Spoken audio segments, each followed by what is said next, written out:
મારું નામ હિરેન છે। હું એક પરિણીત છું અને અમદાવાદમાં રહું છું। એક ખાનગી કંપનીમાં જોબ કરું છું। આ સ્ટોરી મારી અને મારી સાડીની છે, જેમાં અમે 2 દિવસ એન્ડ 1 રાત સાથે રહેલા। નોર્મલી મારા ઘરે હું અને મારી પત્ની જ રહીએ છીએ।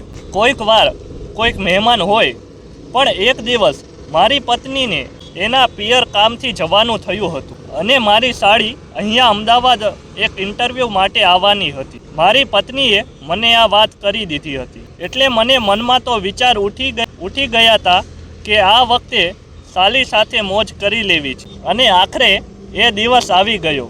મારી સાલી, જેનું નામ પ્રીતિ હતું, તે શાયદ 20 વર્ષની હતી અને એને હમણાં જ બેચલર કમ્પ્લીટ કરેલું।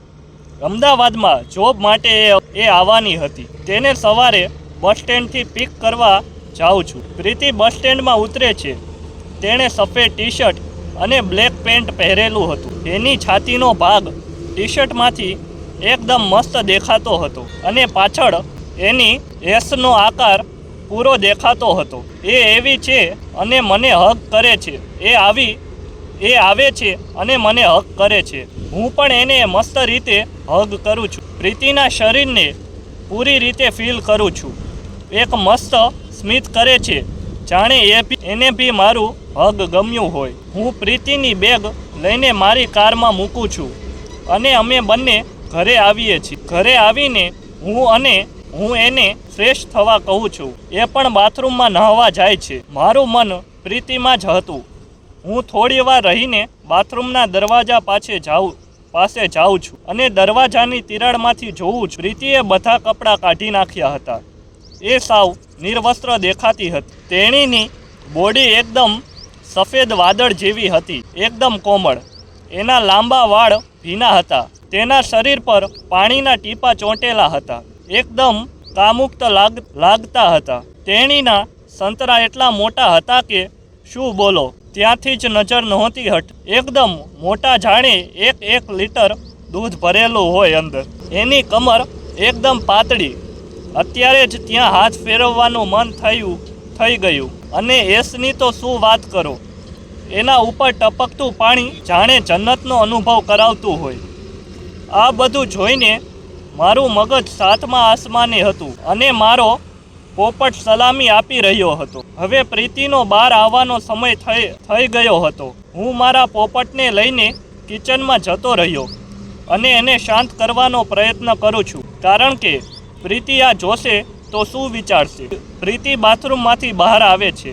એને ખાલી ટુવાલ જ પહેરેલો હતો। હાય, એના ભીના પગ કિસ કરી લઉં। હું તો એને જોતો જ રહ્યો। પ્રીતિ મારી સામે જોઈને બોલે છે, જીજુ શું જોવો છો, અને સ્મિત કરે છે। એ જાણે સમજી ગઈ હોય એમ હું શું જોતો હતો। મેં બી કહી દીધું, ઘરમાં ગુલાબ જાંબુ હતું ને મને દહીંવડું પકડાવી દીધું। પ્રીતિ ખડખડાટ હસવા લાગી અને એમાં ન થવાનું થયું। એના જોરથી હસવાથી એનો ટુવાલ સરકી ગયો અને મારી સામે પ્રીતિ એકદમ નિર્વસ્ત્ર દેખાતી હતી અને અત્યારે એ પહેલાં કરતાં બી એકદમ કામુક્ત લાગતી હતી। હું તો પ્રીતિને જોતો જ રહી ગયો। એના શરીરે મારા મગજના તાર હલાવી દીધા હતા। પ્રીતિ એકદમ ઝટકાથી નીચે બેસીને ટુવાલ લઈ લે છે અને હું પણ આંખો બંધ કરવાનો ઢોંગ કરું છું અને રૂમની બહાર જતો રહું છું। થોડી વાર રહીને પ્રીતિ મારા રૂમમાં આવે છે। એ ઓફિશિયલ કપડામાં હતી અને એનું મોઢું શરમથી નીચે જોયેલું હતું। હું એના સાથે સ્મિત કરું છું અને તો એ થોડી નોર્મલ થાય છે અને વાતો ચાલુ કરે છે। પ્રીતિનો 10 વાગ્યાનો ઇન્ટરવ્યૂ ટાઈમ હતો, એટલે અમે નાસ્તો કરીને નીકળીએ છીએ। હું એને ડ્રોપ કરીને ત્યાં જ આજુબાજુ ફરું છું। પાછું એને લેવા બી જવાનું હતું। 2 કલાક પછી પ્રીતિનો કોલ આવે છે, જીજુ મારું ઇન્ટરવ્યૂ થઈ ગયું। મેં કીધું નીચે આવી જા, હું નીચે બેઠો છું। પ્રીતિ નીચે આવે છે, પણ થોડી દુઃખી મૂડમાં। હું એને જોઈને કહું છું, કેમ, શું થયું?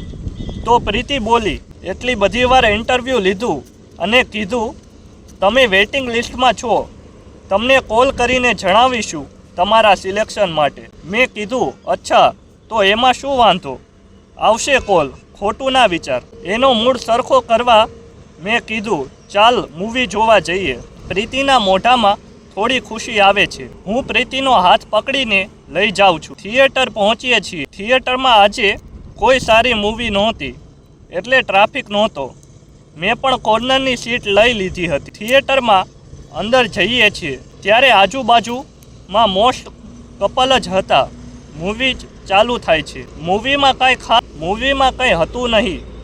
અમુક તો અડધા કલાકમાં જતા રહ્યા હતા. પણ જે કપલ્સ હતા એ તો એમનું કામ ચાલુ કરી દીધું હતું. બધા કિસ કરતા હતા. પ્રીતિએ એ બધાને જોતી હતી.